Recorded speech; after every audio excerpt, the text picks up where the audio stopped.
Landing your dream job in higher ed requires you to be on the ball when it comes to looking at job applications. When did these job applications start coming out? And if you're in graduate school, what's the soonest that you should be applying to them if you're ABD? Those questions are answered in this video.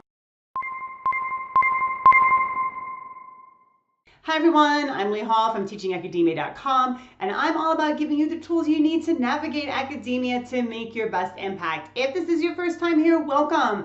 This is the place to come to get tips and advice, get your questions answered about how to navigate academia to have the career that you want to have. Today we're talking about that all-important question about getting a job, and there's two components to it. The first one is, when do applications start coming out for academic jobs, tenure-line jobs in higher ed? Now, this has changed over the years.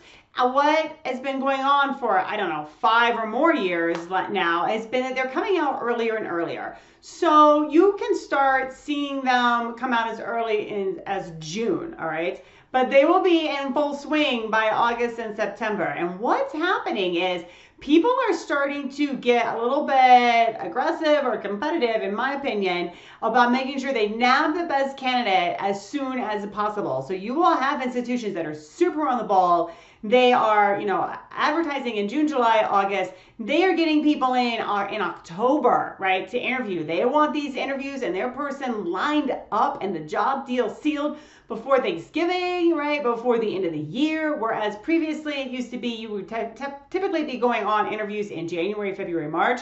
That is not the case necessarily anymore. You can expect this process to move a lot quicker and a lot sooner than it has previously. Now, if you're ABD, right, you might be wondering, when am I supposed to apply for these jobs?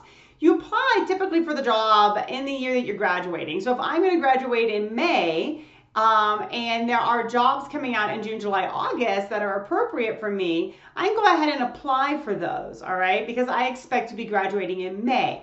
And search committees know this. They just want to know, that you have, they're going to want to know when you expect to be finished. They're going to want to talk to your advisor to know that, yes, that is really going to happen. Now, all of that said and done, you can take a job and be a BD, right? You could start a job in August and still be working on your dissertation, all right?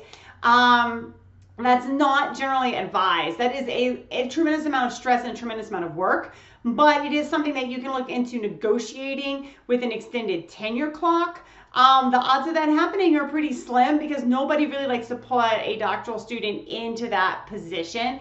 But it is something to be aware of, that if you're super interested in a job, maybe you're not going to be done for 2 more years, right? You're writing your you would take the job and still be writing your dissertation. You can talk to the search committee chair. They're going to tell you probably to apply, but just know that it's not something that really works in your favor. So apply the year that you expect to finish, all right? All right, thanks for watching, and don't forget to subscribe so you can catch all of my videos. And while you're at it, head on down to the comments and let's talk. What questions do you have about the application process? What questions do you have about what it means to be ABD and going on the job market? Share those. Let's talk about those so that we can help each other navigate academia and have the career that you want to have.